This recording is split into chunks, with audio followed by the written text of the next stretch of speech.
शासन नायक स्वर्ण भगवान महावीर स्वामी वन प्रभु ने संसार के जीवों को मोक्ष का मार्ग बताया। भक्तामृत स्तोत्र के 43वीं गाथा का कल वर्णन पूर्ण किया था। आज 44वीं गाथा के अंदर क्या कहते हैं? अम्भो निधो सुविधा भीषण नाक्रचाग्र पाठीन पीठ भयदोल्वण वाडवाग्नो रंग तरंग शिखर स्थितयान पात्रा त्रासं विहाय भवत स्मरणाद्रजन्ते। हे तरण तारण तीर्थंकर देव, इस श्लोक के अंदर आचार्य श्री ने समुद्र में डूबते हुए प्रवासी को के लिए तरण तारण रूप एकमात्र परमात्मा का नाम स्मरण जो है वह बताया गया है। श्लोक के अंदर आचार्य श्री कह रहे हैं कि सागर के अंदर डूबते हुए प्राणी समुद्र में जैसे यात्रा कर रहे हैं, नाव में नाव टूट गई या भंवर के अंदर फंस गए और ऐसे के अंदर जो उसमें नाव में जो बैठे हुए लोग हैं सभी उस भंवर जाल के अंदर समुद्र के अंदर जो है समाविष्ट हो जाते हैं। ऐसे समय के अंदर जहाँ पे इस प्रकार का वातावरण उत्पन्न हो गया है, तकलीफ का कारण बन गया है, जीवन जाने का समय आ गया है, ऐसे समय के अंदर प्रभु आपका नाम स्मरण करते हैं तो वो भव वहाँ से तीर सकता है, उस संकट में से वो उभर सकता है। ऐसा जो है इस गाथा के अंदर बता रहे हैं। संसार के अंदर जो है एक एक से अनेक भयानक से भयानक जो है उपद्रव होते हैं, उत्सर्ग आते हैं, तो उसमें से उगरने के लिए यानी उस संकट में से उबारने के संकट आया है, तकलीफ आई है, ऐसे के अंदर जो है, लेकिन ऐसे समय के अंदर जो है भगवान को कौन याद करता है? बहुत ज़्यादा ही तकलीफ हो जाती है, तब जो है कोई रास्ता ही नहीं दिखता है, तब भगवान को याद करते हैं। ये तो रोने बैठ जाता है, तकलीफ आ गई तो क्या करेगा जना, रोने बैठ जाएगा, है ना? तो या फिर जो है इधर उधर सहायता के लिए दौड़ेगा करेगा। लेकिन ऐसे समय के अंदर जो है धर्म का शरणागत स्वीकार करते हैं। अगर ऐसे में संकट के अंदर उपसर्ग के अंदर मृत्यु भी हो जाती है तो वो मृत्यु भी सुधर जाएगा, अगला भव सुधर जाएगा। अगर वो रोने धोने में अगर वो बर्बाद हो जाएगा तो ये भव तो उसका बिगड़ा, लेकिन अगला भव भी क्या हो जाएगा, बिगड़ जाएगा। तो इसलिए यहाँ पे कह रहे हैं कि भगवान का नाम जो है विश्व के अंदर संसार के अंदर एकमात्र परमात्मा का नाम जो है वही हमारे लिए श्रेष्ठ है। भगवान का नाम की वो ताकत है, जैसे कोई किसी व्यक्ति को जो है कहते हैं कि कभी कोई अच्छी अपने जोर बताता है तो कहते हैं ताकत आ गई शरीर के अंदर। तो ताकत कैसे आएगी? घी पिया होगा, शेर भर घी पिया होगा जैसे, हाँ जैसे उसकी ताकत कम थोड़ा नहीं, शेर भर घी पिए तो उसकी जो ताकत आ जाती है वो ताकत जो है शक्ति आ जाती है, तो उसको कहते हैं कि भाई कितनी ताकत आ गई है। ये तो एक आशय है, लेकिन कर्म के उदय से इस संसार के अंदर जीव जो है दुख है, आपत्ति है, विपत्ति है, उपद्रव है, कठिनाइयाँ है, मुश्किलें हैं, ये सब जीवन के अंदर आती है। तब उस समय जो है धर्म ही की एक समझ होनी चाहिए, धर्म के प्रति श्रद्धा। हम धर्म तो करते हैं लेकिन धर्म के प्रति एक श्रद्धा जो होनी चाहिए, आस्था श्रद्धा, वो हमारी नहीं है। दूसरे लोगों में जितना अपने धर्म के प्रति जुनून होता है उतना हमारे में। जिस समय कोई बात होती है, मुसलमानों को देख लो, उनको जो है जब धर्म की उनके मुसलमान धर्म के ऊपर कोई बात आ जाती है तो सारे खड़े हो जाते हैं, तो मरने मारने के लिए अपने ऊपर जो है कोई कितना भी आक्षेप लगाए, कोई कितना भी कुछ करे तो कहीं करा महाराज,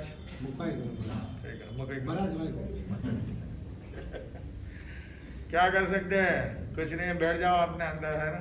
ज़्यादा से ज़्यादा क्या हो गया भाई रैली निकाल लो, या जो है ज़्यादा से ज़्यादा क्या होगा जाप करा लो विश्व शांति के लिए, जो है जाप कर लो, है ना, बस वो बैठ जाएंगे अपने घर में, है ना। लेकिन हमारे में जो है वो श्रद्धा जो मजबूत होनी चाहिए वो नहीं है। इसलिए यहाँ पे कह रहे हैं कि धर्म की समझ होनी चाहिए और उसके ऊपर श्रद्धा होनी चाहिए।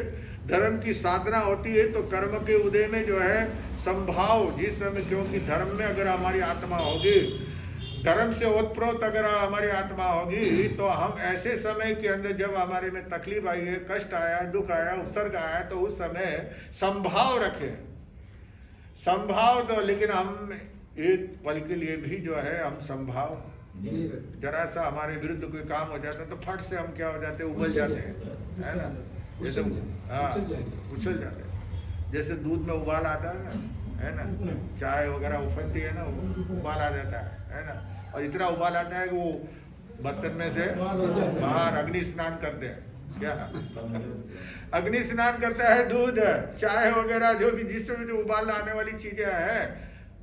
पानी भी आप देखो, खाली पानी भी आप ज़्यादा देर जो है गैस पर रहेगा, भट्टी पर रहेगा, तो वो भी उबलता है, उछलता है, और धीरे धीरे जल जल करके, कभी आप नहीं देखो, है ना। वो मद्रास के अंदर जो है एक बार वो गर्म पानी के लिए बाल्टी में है हीटर लगा करके रख दिया और चले गए बाहर, याद ही नहीं रहा कि वो कमरे में चलता रहा पूरा पानी, थोड़ा पानी तो बाहर निकल गया उछल कर के, और बाकी था वो जल जला करके बिल्कुल क्या हो गया, साफ हो गया। वापस आए जब तक तब साफ हो, अरे ये क्या हो गया, स्नान करना था, गर्म पानी क्या बोले तो यानी जो है कितना उबल जाते हैं, हर एक चीज जो भी पतली चीज है, द्रव्य है, वो उबलती है ना। आप खिचड़ी बनाते हैं ना कुकर के अंदर, चावल पकाते हैं, वो सीटी बजाते हैं, चेतावनी देता है, 1 सीटी 2 सीटी 3 सीटी, 3 सीटी में नहीं खोले तो वो ढक्कन अपना ऊपर होता है, और अंदर से भाप क्या होती है, पानी बाहर आता है। तो ये हमारे में बस यही स्थिति है कि हमारी कोई बात होती है, हमारे मन पसंद की बात नहीं है, हमारे थोड़ी सी विरुद्ध है, तो हम तुरंत जो है उबल जाते हैं, है ना। तो ये, लेकिन ऐसे समय के अंदर जो संभाव रखते हैं, और जिसके कारण क्या होता है, संभाव रखने से, बोला आप कहेंगे कि क्या फायदा है, उससे बहुत फायदा है संभाव रखने से। एक तो आपके जो पुराने कर्म हैं वो नष्ट होते हैं, और दूसरा नए कर्मों का बंधन नहीं होता। अगर आप समता भाव, कोई ने गाली दी, अपन तो क्या कि 1 गाली दे, अपन 2 गाली दे दो, 10 दे दो यानी बात बढ़ जाती है धीरे धीरे, जो है ना, वैसा जितना वो सामने वाला बोलेगा उससे अपन जो है वो अपने बाप पे जाएगा तो हम उसके दादा परदादा पे चले जाएंगे, हाँ सीधा, है ना, तेरे दादा ऐसे थे, तेरे बाप ऐसे था, है ना। तो ये हम उबल जाते हैं। इससे हमारे वो पुराने कर्मों का बंधन तो टूटता नहीं है, बल्कि और नया कर्मों का बंधन होता है।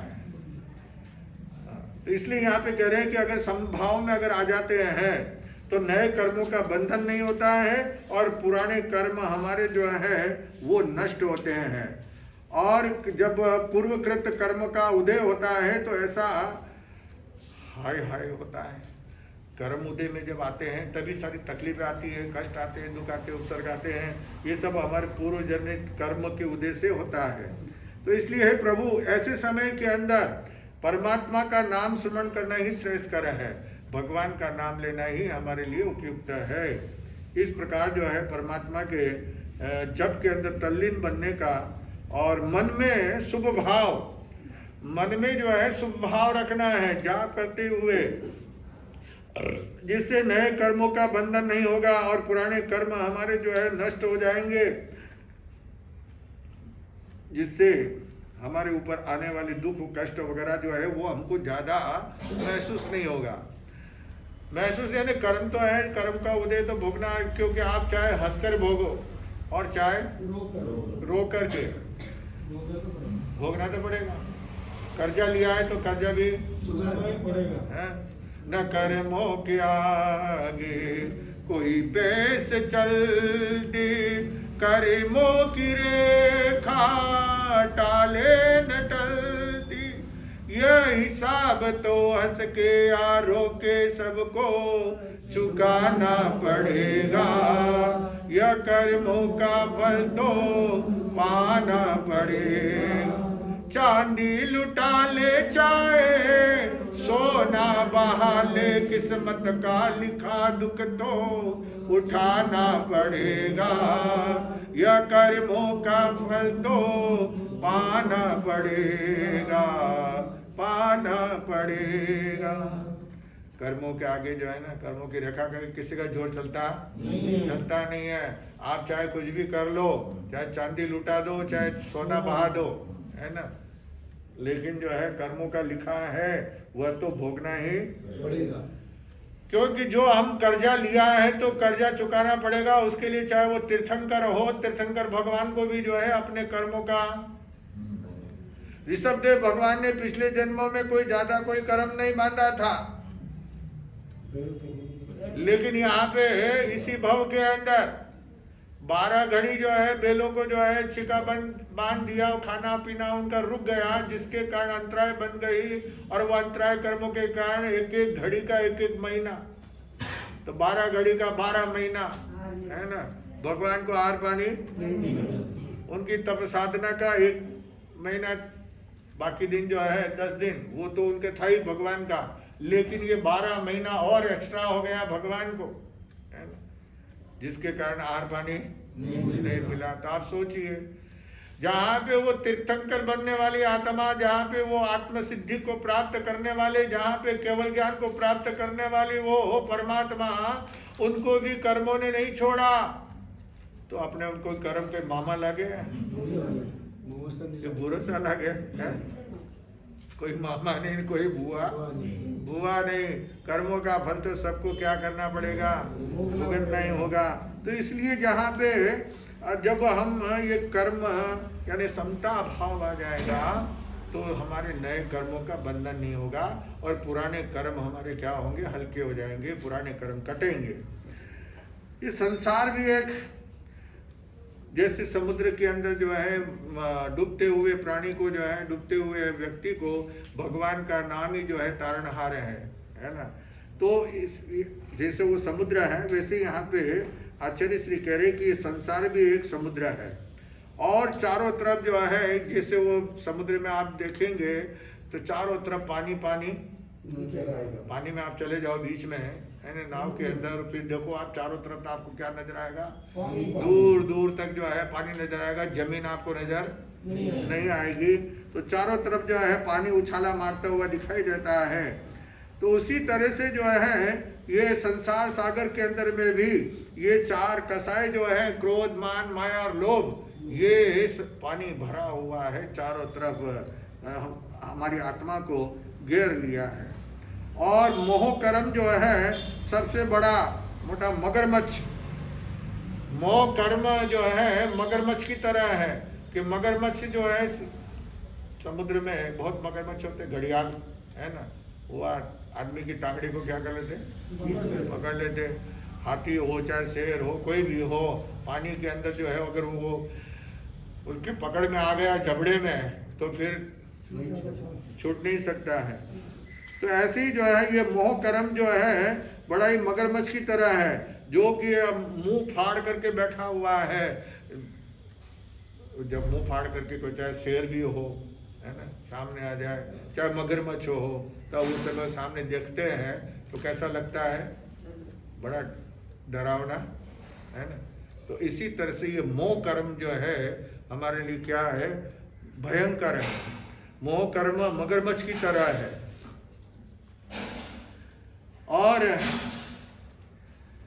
वासना, लालसा का जो है बड़वानल, जैसे जंगल के अंदर दावानल आग लगती है, आग लगती है तो चारों तरफ जो है जो भी सामने उसके अग्नि के अंदर आता है सब जल करके क्या हो जाता है, सब भस्म हो जाता है, खाक हो जाता है, राख हो जाती है।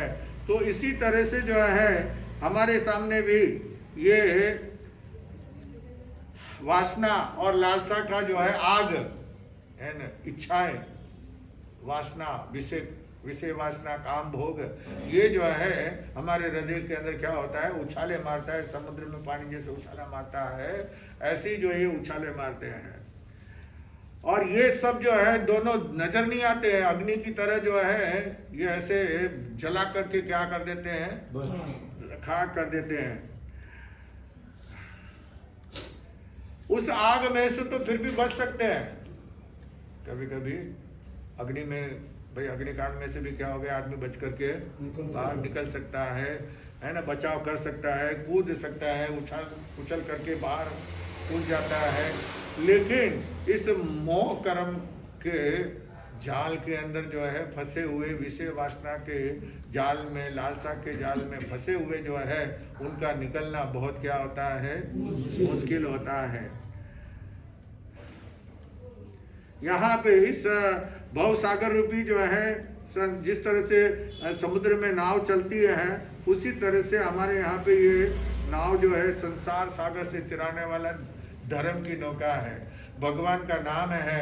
उस नाव समुद्र में, नदी में, उस इस पार से उस पार जाने के लिए जो है, जैसे नाव का सहयोग बनता है, नाव में बैठ करके यहाँ से इस पार से उस पार जा सकते हैं, ऐसे ही ये धर्म भव सागर को पार उतारता है, भव सागर तीर सकते हैं। और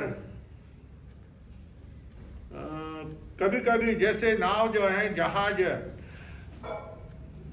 समुद्र में जब उछाल आता है, तब उस समय वो गोता खाते खाते जो है कभी अंदर तक जो है नाव क्या होती है, पानी के अंदर में भी चली जाती है।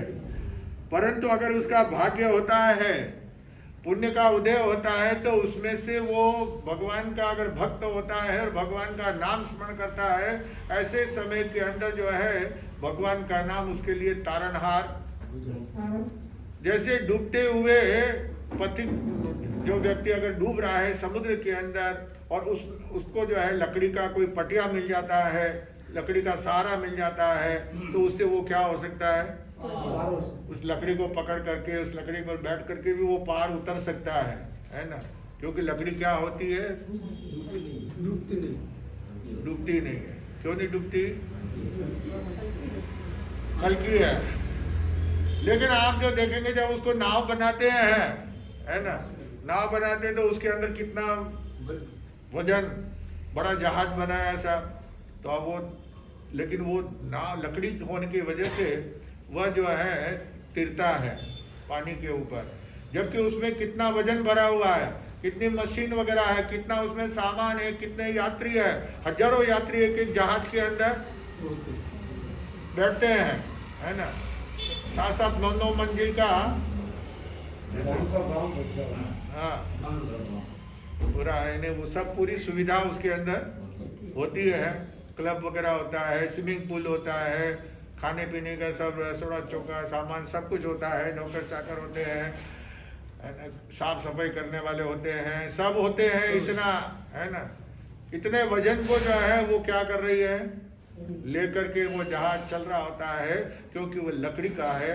लेकिन अगर वो कहते हैं भाई उसके अंदर कितना लोहा भी लगा हुआ है, अंदर में उसको ज्वाइंट करने के लिए, बाहर में अंदर में लोहा नहीं है क्या, उसमें कितने स्टील है, लोहा है ना, फिर भी वो तिर रहा है। क्यों तिर रहा है, कि वो लकड़ी के सहारे है। बाकी आप कोरे एक लोहे की पट्टी जो है, खाली लोहे की जहाज नहीं बनाना, लेकिन खाली एक पट्टी बना करके जो है टुकड़ा डाल दो, एक लोहे का एक आड़ी, क्या खिल्ली जो है ना, छोटी खिल्ली, वही डाले तो वही तीरेगा नहीं, डुबुक अंदर जाएगा, है ना। एक छोटा कंकर पत्थर है तो वो भी डूब जाएगा। लेकिन जहाँ पे भगवान का नाम अगर होता है, आपने मालूम है कि रामायण काल के अंदर जब लंका में जा रहे थे राम, है ना, तो लंका जाने के लिए क्या बनाया, सेतु बनाया। किसका बनाया, पत्थर का बनाया।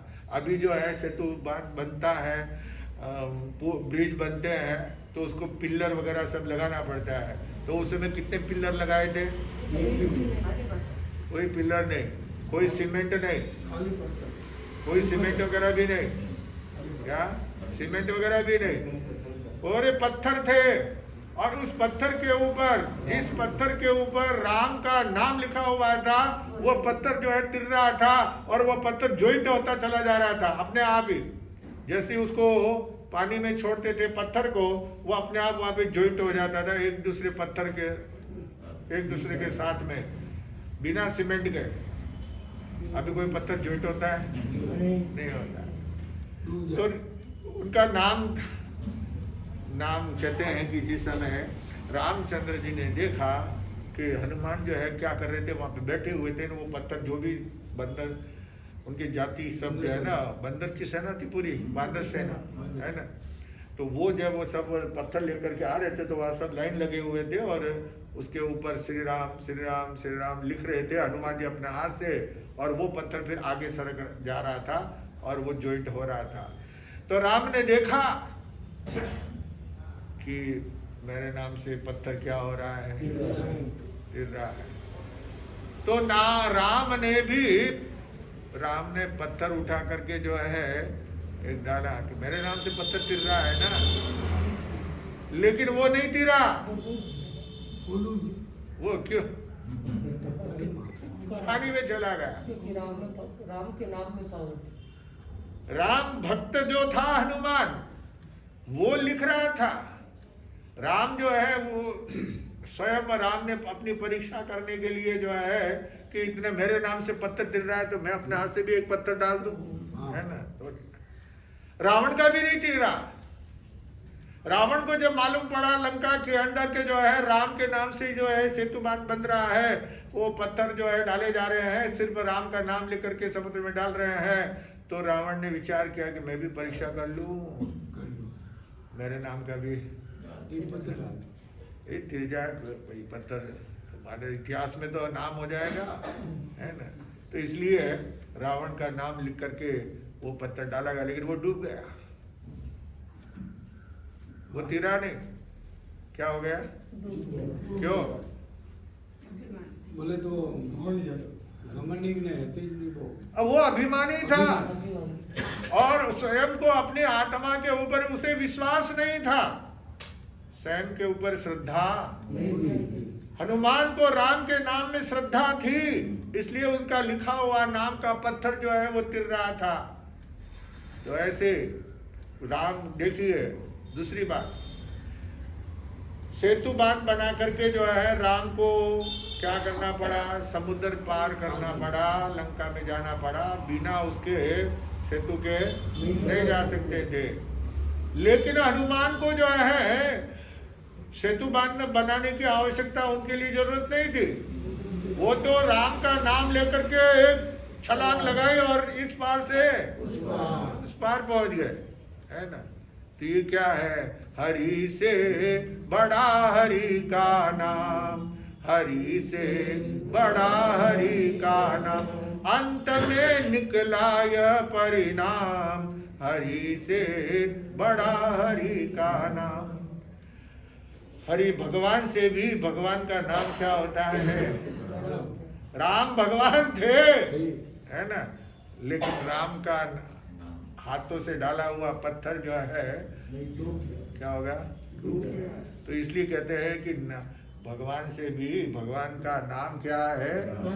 बड़ा है। आज हमारे सामने भगवान नहीं है, लेकिन भगवान का नाम हम लेते हैं और श्रद्धा के साथ में लेते हैं, तो हमारे सारे कार्य भी सफल होते हैं, अच्छे होते हैं, निर्विघ्न बाधा रहित होते हैं। तो इसलिए यहाँ पे जो है कह रहे हैं कि डूबते हुए प्राणी को जब लकड़ी का एक पटिया मिल जाता है, जो समुद्र में डूब रहा है, अंदर तल तक चला गया, लेकिन एक लकड़ी का पट्टा उसको मिल जाता है, तो वो उससे सागर से, समुद्र से वो क्या हो जाता है? पार हो जाता है।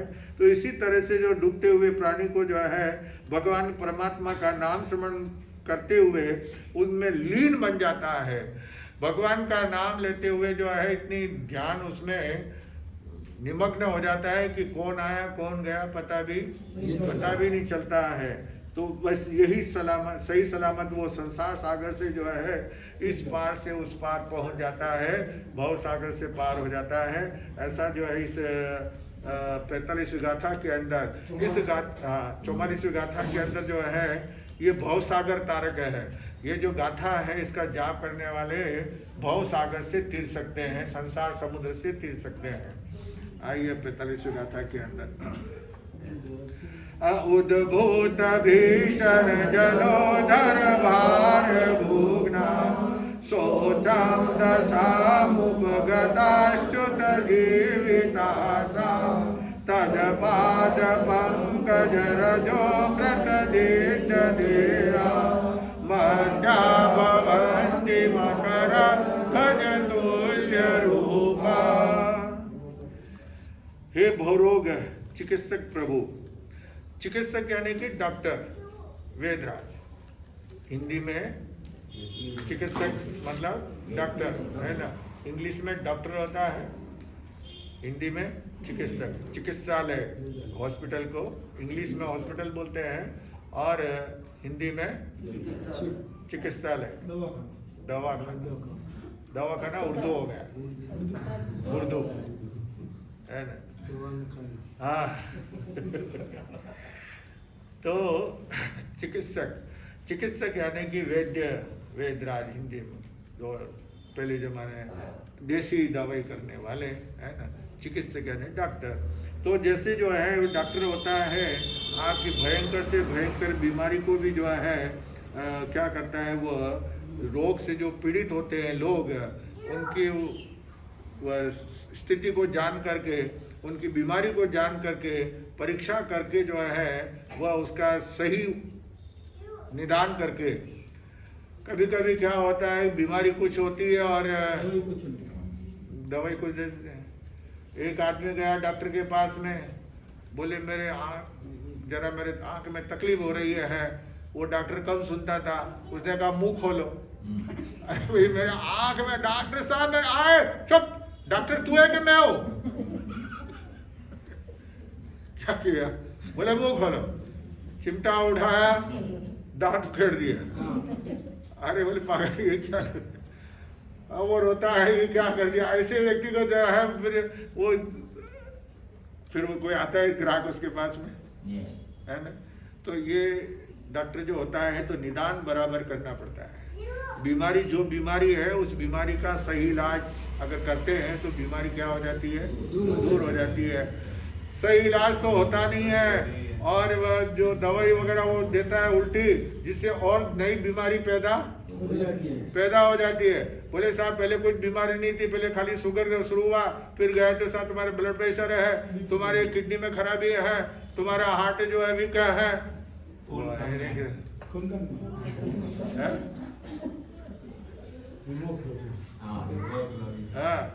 खून की कमी है? उसमें या कुछ नहीं है तो इंस्ट्रोफिलिया हो गया, व्हाइट कण ज्यादा हो गए खून के अंदर, रेड कम हो गए और व्हाइट जर्म्स ज्यादा हो गए है ना, व्हाइट जर्म। तो ये ऐसे जो है ना वो क्या है कि एक बीमारी आती है तो उसके बाद में वो इलाज करने के लिए जाते हैं तो डॉक्टर और दूसरी बीमारी बता देता है, बैम डाल देता है। नहीं हुए तो भी बेचारा नहीं मरता हो तो भी मार देता है। तो इसलिए यहाँ पे कह रहे हैं कि चिकित्सक जो होता है वो निदान करता है, जानकारी लेता है पूरी अच्छी तरह से कि आपको बीमारी क्या है, कैसे हुई है, किस कारण से हुई है और उसका सही इलाज क्या है। सही इलाज अगर होगा तो क्या होगा। आज के ज़माने में जो हम अंग्रेजी दवाएं अपन जो खा रहे हैं, डॉक्टर देता है इसलिए खाना पड़ता है, आपको भी खाना पड़ता है, हमको भी खाना पड़ता है ना, देनी पड़ती है दवाई। तो हम जो दवाइयाँ खा रहे हैं तो क्या हो रहा है कि इससे जो है हमको और अनेक दूसरी तकलीफें हो जाती है ना। कि साहब आप पहले शरीर तो ठीक था पहले और अब आप मोटे हो गए, पूरे दवाई ज़्यादा खाने से रोटी कम खाई थोड़ी ज़्यादा खाई तो इसके लिए हो गया। तो किसी को जो है तकलीफ अनेक तकलीफें हो सकती है। इसलिए डॉक्टर पहले जो वेदराज जो जड़ी बूटी जो देते थे, आयुर्वेदिक दवाएं जो देते हैं या होम्योपैथी में क्या है 12 प्रकार की वो दवाई होती है और सफेद छोटी छोटी गोलियां होती है ना। वो कुछ भी आपको तकलीफ नहीं करेगी है ना, मीठी है, हाँ मीठी गोलियां है। टाइम लगेगी, धीरे धीरे होगा, लेकिन उसमें आपको दूसरा नए कोई तकलीफ नहीं होगा, रिएक्शन नहीं होगा। अंग्रेजी दवाई के अंदर रिएक्शन हो जाता है, लेकिन आयुर्वेदिक में, होम्योपैथी में रिएक्शन नहीं होता।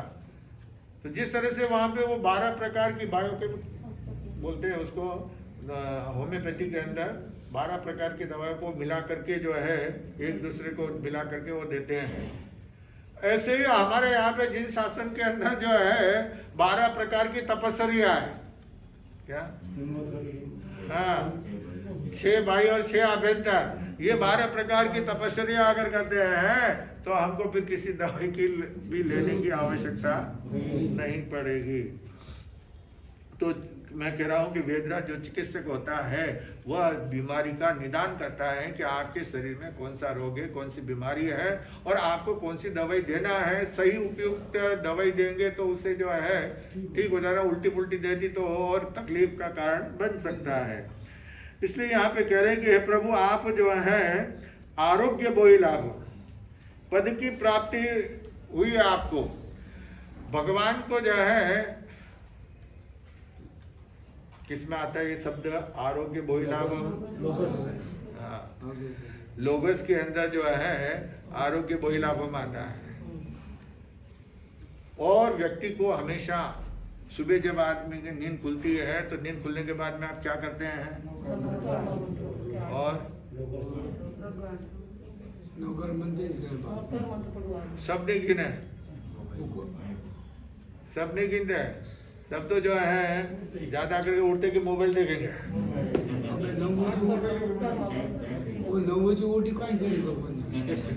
अब 9 बजे उठो कि 6 बजे उठो कि 12 बजे उठो, है ना। जब हमारी नींद खुलती है तो हमें सबसे पहले जो है उठ करके आंख के पहले खोलना नहीं, इधर उधर देखना नहीं, पहले जो है नौकार मंत्र गिनना, उसके बाद में अपने हाथों को जो है क्या करना, ऐसा हथेली को जो है ना, ये जो रेखा है, ये जो रेखा है ना, ये दोनों को मिलाना, उंगलियां मिलाते हैं तो ये अर्ध चंद्रमा, क्या है, आधा चंद्रमा, ये दोनों रेखा मिलती है ना तो ये चंद्रमा बन जाता है ना। और चंद्रमा भी बनता है और ये सिद्ध शिला है, क्या है, सिद्ध शिला का रूप क्या है, ये आधा चंद्रमा, आधा चंद्रमा की तरह जो है सिद्ध शिला है। तो इसलिए इसको अपन देखते हैं और सिद्ध भगवान का नाम स्मरण करते हैं, नौकार मंत्र पढ़ते हैं, उससे हमें जो है हम सिद्ध भगवान को पहले देखना है। ये हमारा नियम होना चाहिए कि सुबह उठ करके, है ना, हर व्यक्ति को, हर स्त्री पुरुष को, हर बाल बच्चों को भी अपने घर के अंदर जो है समझाइए, बताइए कि हम जैन हैं और हमें जो है हमारा जो मोक्ष को नजदीक करना है, सिद्ध भगवान का नाम स्मरण करना है। सिद्ध भगवान जहाँ पे विराजमान है वो सिद्ध शिला है, उसका हमें क्या करना है, दर्शन करना है और वैसी भावना भाना है कि हमारी भी जो है आत्मा उस सिद्ध शिला के ऊपर जो है पहुंच जाए, कर्मों से हमारी आत्मा रहित बन जाए, कर्म हमारे कट जाए और आत्मा मुक्ति के पथ के ऊपर अग्रसर हो जाए। इस प्रकार का जो है मन के अंदर भाव पैदा करना चाहिए। तो भगवान का नाम, आरोग्य शब्द, सुबह उठ करके जो है कि मैं स्वस्थ हूं, मैं प्रसन्न हूं, क्या मैं सुबह उठ के रोना धोना शुरू नहीं करते, भगवान क्या कैसा दिन उगरा है, नवा आज किसका मुंह देख रहे हैं, सुबह सुबह किसका मुंह देखेंगे। आज हमारे घरों के अंदर जो है बेडरूम के अंदर कुत्ते बिल्ली के जो है वो फोटो होते हैं, छोटे छोटे पिल्ले, है ना, टोकरी के अंदर है, बास्केट के अंदर है ना, उसमें। अब जहाँ पे सुबह सुबह जो है फूल मत खोलो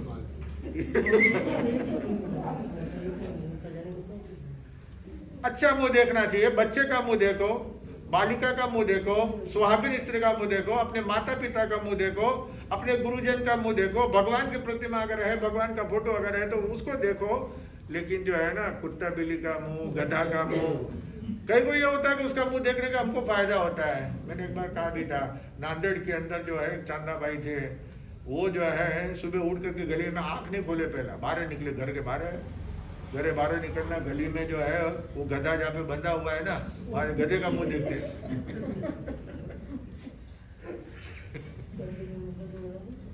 जिस दिन गधा का मुंह नजर नहीं आया तो उसका दिन खराब हो जाता है।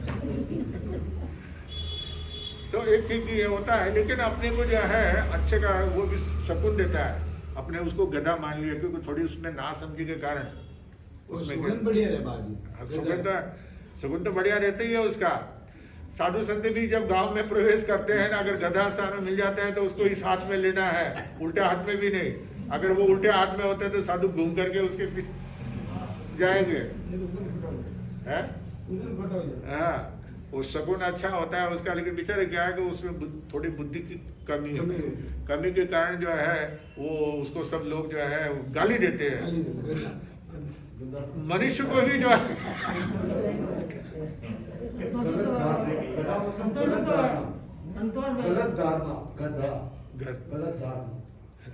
अरे यहाँ तक कि जो है, यहाँ की बात नहीं है, मैं यहाँ तो मैंने सुना नहीं, ये तो मैं सुना ही नहीं ना, क्योंकि जाता हूँ कोई चीज़, बच्चे स्कूल चले जाते तो मैं सुनता ही नहीं हूँ। नहीं तो क्या है, कभी कोई जो है गलती हो जाती तो जो है वो माँ क्या कहती है, गधी की बच्ची। क्या अब गधी की बच्ची किसको कहा, किसको गाली दी? है खुद को दी ना, बेटी को नहीं, खुद को दी। क्योंकि गधी की बच्ची कब हुई कि गधी खुद माँ है, जब उसकी बच्ची गधी होती है।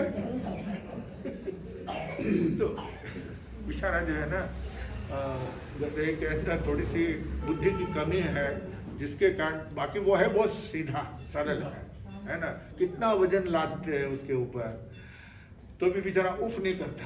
कितना वजन लाद करके लेके जाता है तो भी गिरते पड़ते कुछ भी मालिक का काम करता है। पूरा खाना उसको नहीं देते हैं तब भी वो काम करता है। संतोष, वो घर में उसको खाना पूरा नहीं देते हैं, वो उसको जो काम होता है तब पकड़ करके लेकर के, कान पकड़ करके, और जब काम हो गया उसको वहां पे छोड़ देते हैं उखरडे के ऊपर। मारवाड़ में उखरडा पे घुमा, शहर में तो काम है ना, उखरडा रहते हैं ना, जब रोड़ी जो घर का कचरा वगैरह ले जा करके बाहर डालते थे, है ना, कचरा कुंडी, है ना। हाँ हाँ, उखरडी।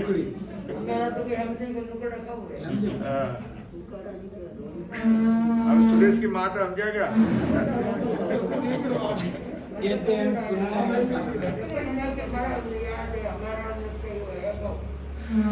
तो उसको जो है वो छोड़ देते हैं खाने के लिए, वहाँ कचरा वगैरह खा के, घास वगैरह कचरा जो सूखा फूका होता है वो खा करके बेचारा अपना गुजारा क्या करता है।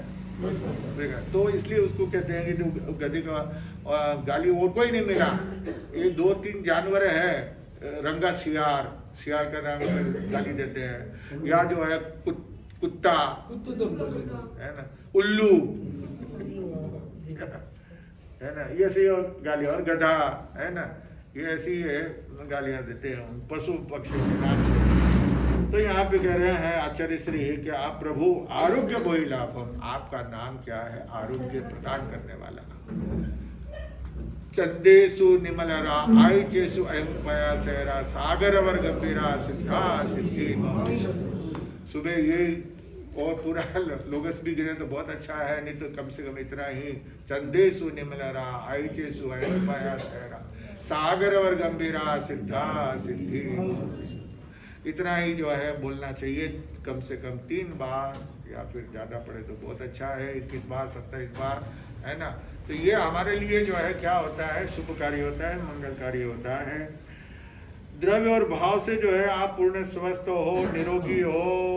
घड़ी का कांटा सरक गया है ना। यहाँ पे जो है भगवान से कह रहे हैं कि प्रभु आप जो है क्या हो, आरोग्य प्रदाता है। आपको जो पदवी मिली है आरोग्य बोहिलाभम की, और आचार्य श्री क्या कहते हैं वो आगे कल सुनने से पता चलेगा। ये भी पूर्णावती पे है ना, हमारी 72 पूर्णावती है, और ये भी पूर्णाहुति है।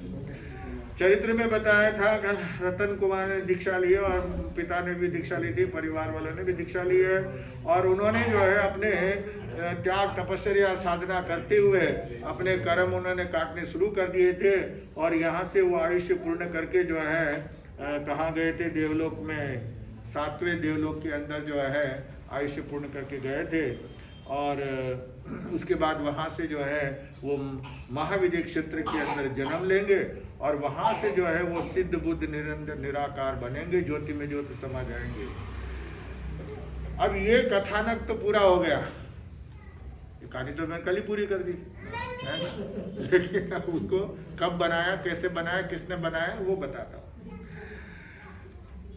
पूर्व प्राचीन ग्रंथों में ये कथा जो है लिखी हुई थी, वो मिली थी, मतलब करीब करीब उसकी रचना 300 साल पहले, कितने 300 साल पहले, और ये रचना बनी है 2024 के अंदर। इस चरित्र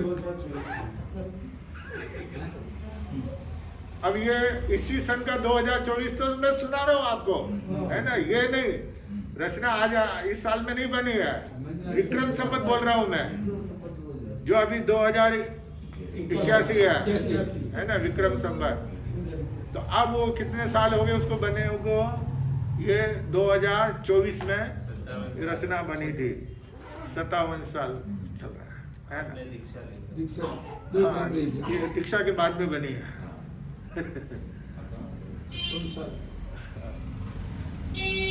तो उस अनुसार जो है वहाँ पे जो ग्रंथ मिला था उसमें ये कथानक उनको पढ़ने में आया, और उन्होंने जो है ये लिपिबद्ध उन्होंने किया गाथा के रूप में। किसने किया है? जैन दिवाकर, प्रसिद्ध वक्ता, महान प्रभाविक, मुनिवर, महिमावंत, जगत वल्लभ चौथमल जी महाराज साहब, जो जिन शासन के संत थे और चमकते हुए सितारे थे, कुटिया से लेकर के महलों तक, यानी झोपड़ी से लेकर के महलों तक जो है जिन्होंने दया धर्म का जो है प्रचार किया था, त्याग और संयम का जिनका जो है नाम अमर हो गया है, आज संसार में सुएज छाया हुआ है, उनके शिष्यानुशिष्य, उनके शिष्य थे पूज्य प्रिय वक्ता प्रवर्तक श्री वृद्धिचंद जी महाराज साहब, जो आपने वहाँ पे नाम लिखा हुआ है, दादा गुरुदेव वृद्धिचंद जी महाराज साहब।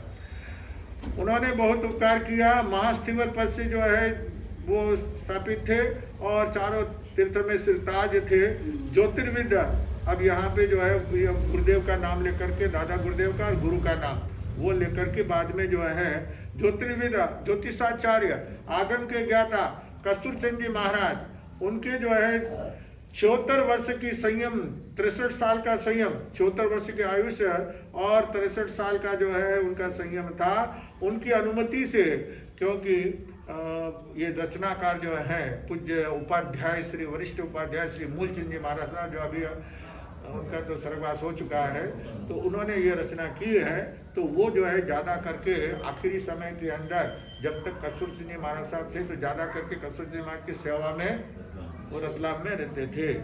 तो लेकिन कस्तूरचंद जी महाराज साहब ने जो है उन्हें आज्ञा दी थी कि तुम इस साल जो है उदयपुर जा करके चातुर्मास करो।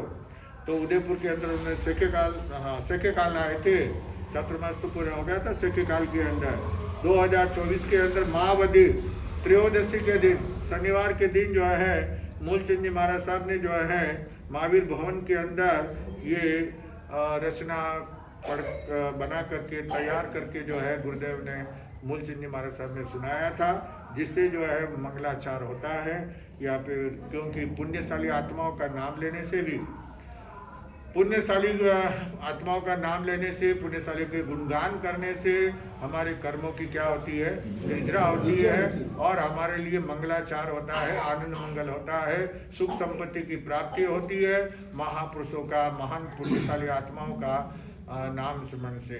तो इसलिए ये चरित्र जो है गुरुदेव ने बनाया, उपाध्याय श्री मूलचंद जी महाराज साहब, जो कि एक ही गुरु के दो चेले, पहले चेले थे तरुण तपस्वी जैन दिवाकर रत्न श्री विमल मुनि जी महाराज साहब, और उनके छोटे गुरु भाई उपाध्याय श्री मूलचंद जी महाराज साहब, एक ही गुरु के दोनों शिष्य। तो इस प्रकार जो है, और वृद्धिचंद जी महाराज साहब जो है चौथमल जी महाराज साहब के 5वें नंबर के 44 संतों का एक फोटो चित्र है, हाँ ठीक है, तो कल आपको बता देंगे। या रखा नहीं, बनाया, तस्वीर बनाई हुई है, कल बता देंगे। तो वापस याद दिला देना मेरे को। बहुत बातें बोलता हूँ मैं, बाद में बताऊँगा। वो भक्तामर भी बताऊँगा। वो एक वर्धमान भक्तामर के अंदर एक श्लोक है, उसका भी मैंने कहा था कि मैं बताऊँगा, लेकिन मैं भूल जाता हूँ ना, आप भी याद नहीं दिलाते हो। अब देखो, आप भी भूल जाते हो, महाराज भी भूल गए, अपने भूल गए, चलो छुट्टी। अब 2 बातें याद आ गई है ना। और एक और मैं बात बोला था, 16 श्रृंगार है ना, 16 श्रृंगार का जो है वो भी मैं आपको बता दूंगा। स्त्रियाँ जो 16 श्रृंगार करती ना, उसमें क्या क्या होता है वो भी बता दूंगा। एक बार कहा था कि मैं 16 श्रृंगार का। आइए, हो गया, मेरी रामायण तो पूरी हो गई।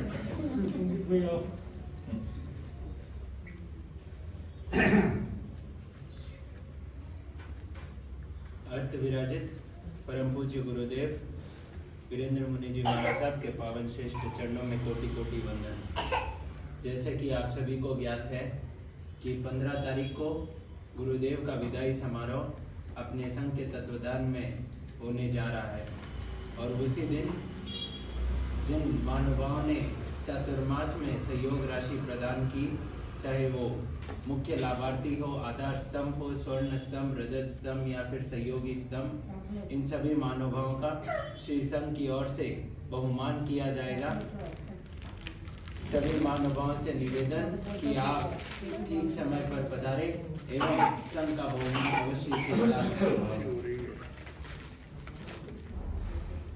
गुरुदेव का प्रथम विहार 17 नवंबर 2024 को होने जा रहा है। प्रथम विहार के लाभार्थी श्रीमान सा राजेश कुमार जी सा, हितेन कुमार जी सा कोठारी परिवार होंगे। 17 नवंबर को सभी महानुभाव यहाँ से गुरुदेव के साथ हम लाभार्थी परिवार के निवास स्थान पर जाएंगे। वहाँ पर गुरुदेव का प्रवचन और उसके पश्चात अल्पाहार की भी व्यवस्था रखी गई है। सभी महानुभावों से निवेदन, आप ठीक समय पर पधारें। जैसे कि आप सभी को ज्ञात है कि जो 10 तारीख को कार्यक्रम हुआ चौथमनी महाराज साहब की जन्म जयंती, उसमें नाकोड़ा पार्श्वनाथ जैन मंदिर ट्रस्ट में जो चातुर्मासार्थ विराजमान है परम पूज्य गुरुदेव मुनिराज सौम्य प्रभ विजय जी महाराज साहब एवं तृप्ति लीना श्री जी महाराज साहब की भी विनती संघ के सदस्यों ने की थी, लेकिन वहां पर विदाई समारोह होने के कारण वे यहाँ नहीं पहुंच पाए। गुरुदेव कल उनका संदेश आया, वे क्षमा प्रार्थी है, उनके वहाँ समय थोड़ा ज़्यादा लग गया, इसलिए वे यहाँ नहीं पहुँच सके। लेकिन पुनः एक बार संघ की विनती पर गुरुदेव यहाँ पर पधार रहे हैं।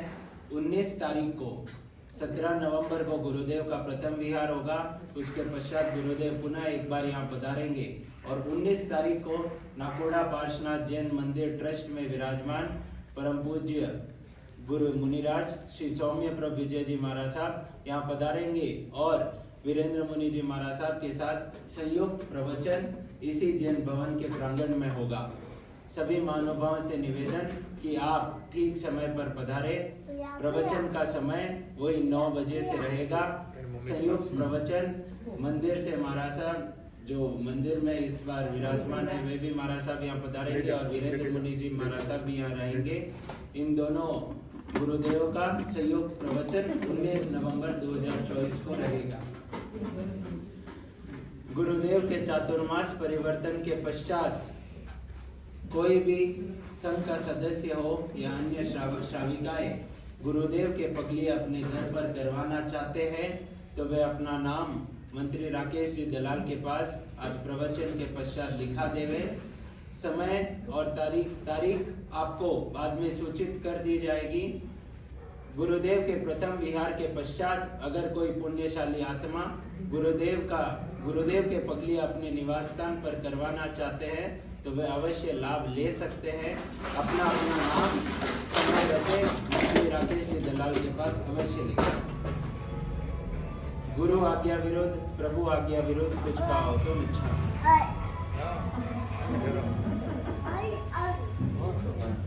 ज्यादा नहीं करना, खांसी हो रही है ना। हाँ, पचकार एकाष्टा आइंबे उपवास उपास तेम पिछोम प्यार मसनम पाणम खाइमम साइमम अनंतणावगणम नत्रागणम ससुत्यान। वो श्री तपस्या करने वालों को आज की माला वासुपूज्य भगवान 12वें तीर्थंकर वासुपूज्य भगवान के नाम की एक माला पहना और अभी जब तक नहीं खाओगे तब तक अपत्कार है दुंडा बंदा वैसा का तसंते वो श्री चतारी मंगलम अरियंता मंगलम सिद्धा मंगलम साहू मंगलम केवले पनंतो धमो मंगलम चतारी लोकतमा अरियंता लोकतमा सिद्धा लोकतमा साहू लोकतमा केवले पनंतो धमो लोकतमा चतारी शरणम पवज्जामि अरियंते शरणम पवज्जामि सिद्धे शरणम पवज्जामि साहू शरणम पवज्जामि केवले पनंतो धमो शरणम पवज्जामि अरियंतों का शरण सिद्धों का शरण साधुओं का शरण केवले प्रभुदया धर्म का शरण चार मंगलिक चार उत्तम और सन्ना नहीं कोई होगा जो भवि प्राणी करे आराधन उसका अजर अमर पद होगा।